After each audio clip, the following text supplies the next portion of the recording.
Hey, yo, what up, what up? 2 videos in one day. This is starting to feel like the early days of the channel, right? When Drake and Kendrick was going at it. But here to talk about another battle going on. This one between Travis Scott and Sabrina Carpenter. Y'all know what it is. It's not a podcast. It's just my thoughts with Ron Markman, right? So check it out. 10 years after Travis Scott dropped Days Before Rodeo on SoundCloud, all right, he went ahead and he released the album officially on streaming and DSPs and made it available for sale. And not only that, right, he did major numbers, like impressive numbers. Trav sold 361,000 copies of Days Before Rodeo 10 years after it dropped in 1 week, in the first week. 361,000 copies. The super impressive part, though, is that 331,000 of those copies were pure sales. So either digital albums sold off of Travis's site, vinyl, merch bundles, you know, the digital album that comes with a t-shirt or a hoodie or something like that. So 331,000 of those were pure sales, meaning that somebody put some money down and they bought something and they got an album in exchange. The 40.6 million streams that Travis earned, that added up to the 30,000 sales equivalents to get up to that 361,000 number. I should probably put math on the screen, but my editing skills is I'm still trying to get up there. But 331,000 pure sales is impressive, right? On most other weeks, should have been enough to land the #1 album in the country. But this week, Sabrina Carpenter's album, Short and Sweet, beat it out and got the top spot, all right? So the controversial part, the crazy part, the part that it's happened before, I'm sure. I'm trying to think of a time when I've seen such a tight race between the #1 and the #2 album, right? But the crazy part is that only 1,000 or so sales equivalents separated the two projects. I say 1,000 or so because when Billboard reports these numbers, they're rounded up. So I think it might have been less than 1,000. I think, but it could have been a little bit over. But whatever, it's rounded to 1,000. So the crazy part, only 1,000 or so sales equivalents separated the two projects. Sabrina ended up with 362,000 in total. All right, so Trav had 361,000 sales and sales equivalents. We'll get into that later. And Sabrina ended up with 362,000. She beat him out by about 1,000 units, which is crazy. 184,000 of Sabrina's units were pure sales. Again, so 184 of her units were people just putting money down and getting the album in exchange versus Travis's 331. Like, again, super impressive. Travis almost doubled that number, you know what I'm saying, of just pure sales. But where Sabrina's album racked up was on streaming, where she had 233 on-demand streams, and that put her over the top. All right, so those streams then get equated into a sales figure and added to her sales total. So she had 233 million on-demand streams compared to Travis's 40.6 million. So she beat him out in the streaming category. Travis beat her out in the sales category. It was super close, but when you put it all together, Sabrina by about 1,000 units beats him. She also landed 3 singles in the top 5. Taste was at number 2. Please, Please, Please was at number 3. Espresso, I'm sorry. Yeah, Taste is at number 2. Please, Please, Please is at number 3. Espresso's at number 4. And again, Shabuzi's Tipsy single is at number 1. So I say all of this, and hopefully you're following along with numbers. I'm not the best with numbers. I'm not even a big fan of reporting on sales because, like, who cares? Like, it doesn't dictate if I like something. But I saw a lot of fans skeptical on socials, you know, a lot of Travis fans, a lot of hip-hop fans who aren't even probably very much tapped into Sabrina's movement. But I saw a lot of fans skeptical on social saying that Trav got cheated because Billboard did delay announcing the results. For one, Billboard says, you know, Monday was Labor Day. It's a federal holiday. So, you know, these calculations happen like Sunday going into Monday. And so the holiday delayed it a day. And then so they were unable to announce. And then with the count being so close, it just left a further delay. So it was funny because when people were expecting the numbers, there were kind of reports coming out, hey, we're still figuring it out. We're still figuring it out. And a lot of people was like, yo, the fix is in. I mean, I don't know. I mean, whether you choose to believe them or not is up to you. Definitely let me know in the comments if you think there was some trickery on or some type of methods of trying to keep Travis out the #1 spot. Does it look better for the music industry I mean, we know Travis can land the #1 album. This Sabrina Carpenter's first #1. Versus it would have been amazing to see a 10-year-old mixtape go #1, but was there some trickery going on, right? Was this like a narrative? Was this scripted? Was the script in? Let me know what you think. I'll say this. I think either way the math works, like they have that saying, men lie, women lie, numbers don't. I believe men lie, women lie, and men and women use numbers to lie for them. You know what I'm saying? That is my total belief. Numbers can be manipulated. I think the way the math works has always been tricky to me. And I know it's based on something, but it's just still feels too subjective, right? Paid streams versus free streams. How many of those streams equate to a sale? The way Billboard and Billboard uses the Luminate system, the way Billboard and Luminate calculate for the charts is different. They use a different calculation than how the RIAA calculate for gold and platinum plaque certification, right? For the RIAA, it's 1,500 streams. So if you stream something 1,500 times, it equals 1 album unit. And then those rack up and those go towards your gold or platinum status, right? Gold is 500,000, platinum is 1 million.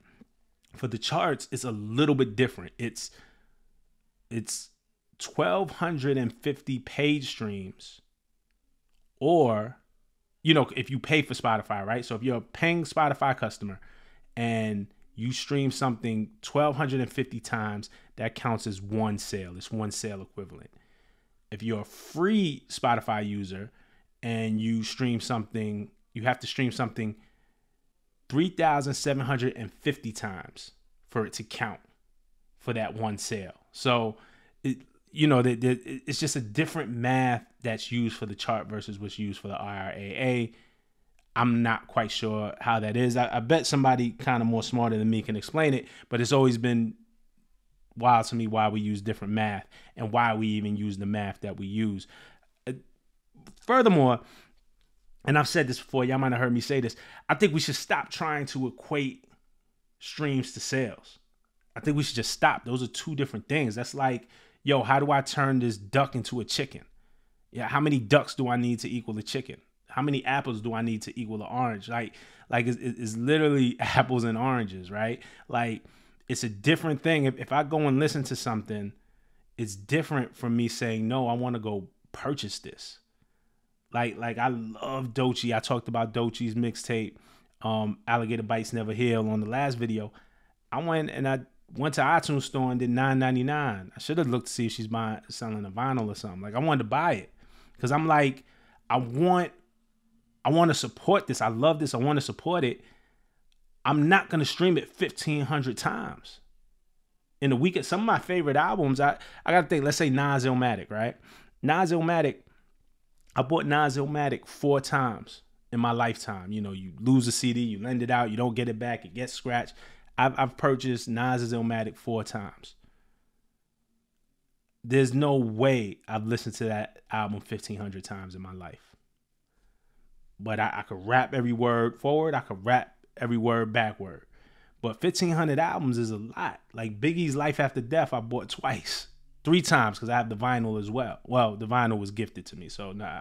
But you know what I'm saying? Like 1,500 streams is a lot. So I want my thing to count. So if I really love something, I'll buy it. I'll put some money down because I want to support it.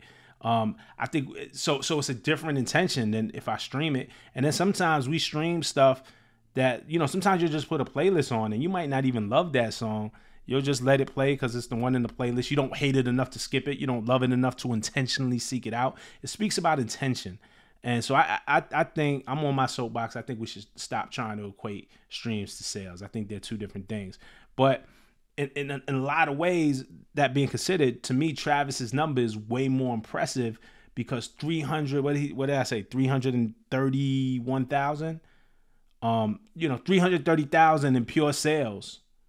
Like people actively said, 330 people said, yo, I want this. Or maybe 150,000 people said, no, I want 2 of these, whatever, right? People intentionally made a purchase. You did 300,000, over 300,000 in pure sales. to me, that's impressive. That says a lot more. It says about intention. It says about a fan base. And a lot of these fan bases, look, they want to support. Like, that's great. I think that's great. Like, we need more fandom. Not crazy stands, but yeah, if you want to go buy something, go buy it. But I also don't want to be like, I don't want to act like Travis and artists in general don't play games with the merch bundles and different versions of the album, because those merch bundles got a little tricky at some point too. Those can be manipulated too.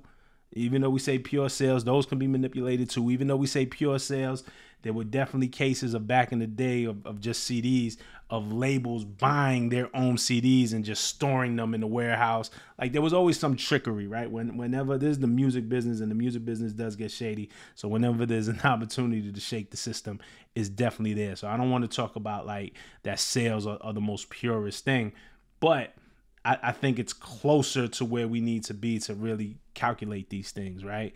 But, you know, let's not act like artists don't play games with merch bundles. Travis is the king of merch bundles. And, you know, while the week was moving between Travis and Sabrina, and they're calculating who's going to be number one, Travis dropped the deluxe, or he dropped the chopped and school version, and all his fans went out to buy that one. And Sabrina dropped a different version of her album with a bonus track and this and that. So they were all playing the game, you know what I'm saying? And all artists do it. Taylor Swift all year has been milking the game with all the different versions of her Tortured Poets Department album. So artists do play games with these bundles. You know, that's why too I don't ever really put much into the sales combo anyway, because the numbers are cooked. Again, men lie, women lie, and men and women use numbers to lie for them. It is what I believe, right? Especially in this music business.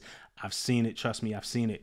But regardless of it all, right? Like, there's some trickery, there's some foolery. I don't want that to get lost. I gotta say, and you know, look, anybody selling, also I work in the music business, right? So a healthy music business is good for my career, is good for all of us. So, I mean, just even Sabrina doing 362,000, however she did it, I think is great. It's good for the music business. I gotta say, Travis having this much impact on the mixtape 10 years later, like, we gotta celebrate that. You know, I was part of a classic mixtape, Taylor All the Dice. You know what I'm saying? Which was actually recently re-released. And now is on streaming, which is cool. I got a little check from that. Like, shout out to the gang. Shout out to Rostrum. But I know what that impact of Taylor All the Dice is, because y'all tell me all the time in the comments. People come up to me in the streets. People, so the record is impactful in a way beyond the charts, but it didn't chart like this. It didn't move units like what Travis did. This is a whole different beast. So just to see somebody 10 years later be able to do this off of a mixtape, you gotta salute it. That's impact. That's ill. So, you know, let me know what y'all think in the comments, man. I want to continue the discussion with y'all. Do y'all think Travis got cheated? Do you think that the numbers were cooked? Do you even care? What's your favorite joints off of Days Before Rodeo? Are you happy it's on streaming? Let me know in the comments. Like, subscribe, comment, all that. You know, I talk right back to y'all. Until the next time. Peace.